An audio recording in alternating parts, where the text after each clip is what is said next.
Here we are with just a few days left in 2012, and our leaders in Washington have yet to begin to resolve the funding issues that face our nation. It is simplistic to paint the Republican majority of Congress as obstructionists. Believe it or not, part of their message is valid, but they create ill will by being doctrinaire. The President, as well as both houses of Congress, have painted themselves in a corner by not dealing squarely with the excessive spending and low tax rates that are creating trillion-dollar annual deficits. The Fed is playing along with this charade by repressing interest rates so that we do not feel the sting of rising debt service that will undoubtedly have to be carried by the next generation.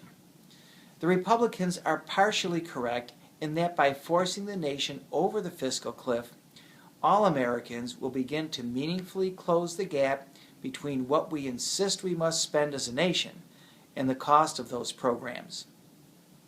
Perhaps when people begin to realize the burden that current levels of spending impose on their lives, they may be more willing to discuss program cuts. Where the Republicans seem to go off the reservation is keeping tax rates at levels that were producing surpluses prior to the U.S. fighting 2 wars and adding Medicare Part D coverage for seniors. Rather than raising rates to cover the costs of the wars and increasing Medicare entitlement spending, Congress and President George W. Bush chose to put it on the nation's credit card.